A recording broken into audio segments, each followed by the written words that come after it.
रावण को सूचना।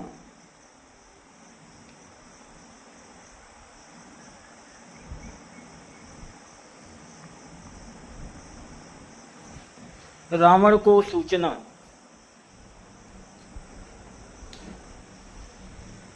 खर दूषण का वध हो जाने पर खर के एक अकंपन नामक सैनिक ने, जिसने किसी प्रकार से भागकर अपने प्राण बचा लिए थे, लंका में जाकर रावण को खर की सेना के नष्ट हो जाने की सूचना दी।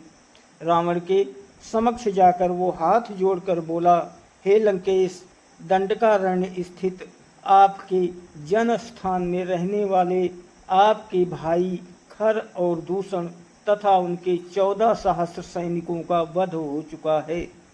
किसी प्रकार से अपने प्राण बचाकर मैं आपको सूचना देने के लिए आया हूँ।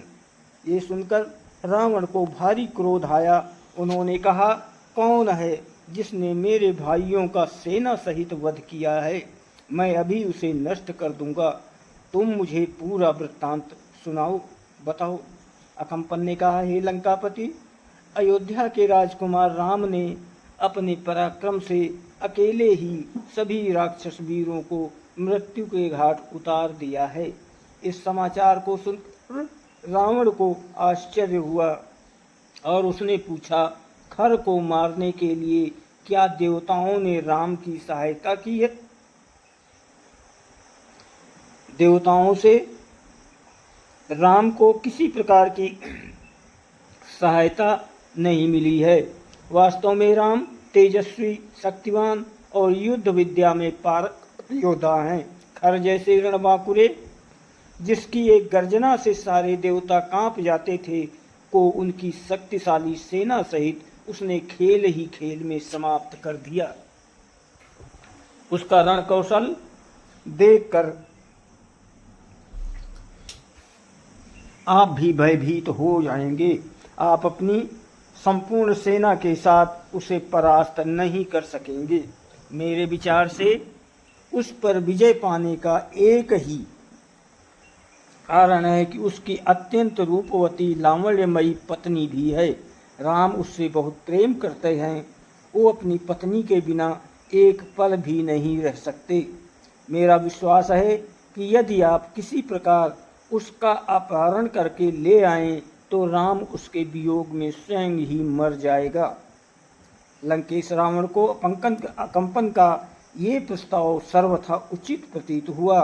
तत्काल ही वो अपने दिव्य रथ पर सवार हो आकाश मार्ग से उड़ता हुआ अपने परम मित्र मारीच के पास पहुंचा। बिना किसी पूर्व सूचना के रावण को आता देखकर मारीच बोला, हे लंकापति, आज अचानक यहाँ आने का क्या कारण है? आपकी इतनी हड़बड़ी देखकर मेरे मन में नाना प्रकार की शंकाएं उठ रही हैं। लंका में सब कुशल तो है? रावण ने कहा, मैं एक विशेष कारण से यहाँ आया हूँ। अयोध्या के राजकुमार राम ने मेरे भाई खर और दूषण को उनकी सेना सहित मार डाला है। अब मैं चाहता हूँ कि राम की पत्नी का अपहरण कर लूँ और इससे तुम्हारी सहायता की आवश्यकता है। सीता राम के बिना युद्ध किए ही तड़प तड़प कर राम सीता के बिना युद्ध किए ही तड़प तड़प कर मर जाएगा और मेरा प्रतिशोध पूरा हो जाएगा। रावण के वचनों को सुनकर मारीच बोला, हे लंकापति, तुम्हारा ये विचार सर्वथा अनुचित है। जिस किसी ने भी तुम्हें सीता को हरने का सुझाव दिया है वो वास्तव में तुम्हारा मित्र नहीं, परम शत्रु है। राम अत्यंत बलशाली और पराक्रमी है और तुम उससे किसी प्रकार भी जीत नहीं सकते। राम के होते हुए तुम उससे सीता को नहीं छीन सकते। उसके अद्भुत पराक्रम के सम्मुख तुम एक क्षण भी नहीं टिक सकोगे। तुम्हारा हित इसी में है कि तुम इस विचार को भूलकर चुपचाप लंका में जाकर बैठ जाओ। मारीच का उत्तर सुनकर निराश रावण लंका लौट आया। दोस्तों, वीडियो को लाइक और सब्सक्राइब जरूर करें। आपकी बहुत मेहरबानी होगी। आप सभी को बहुत बहुत धन्यवाद और कोटि कोटि प्रणाम।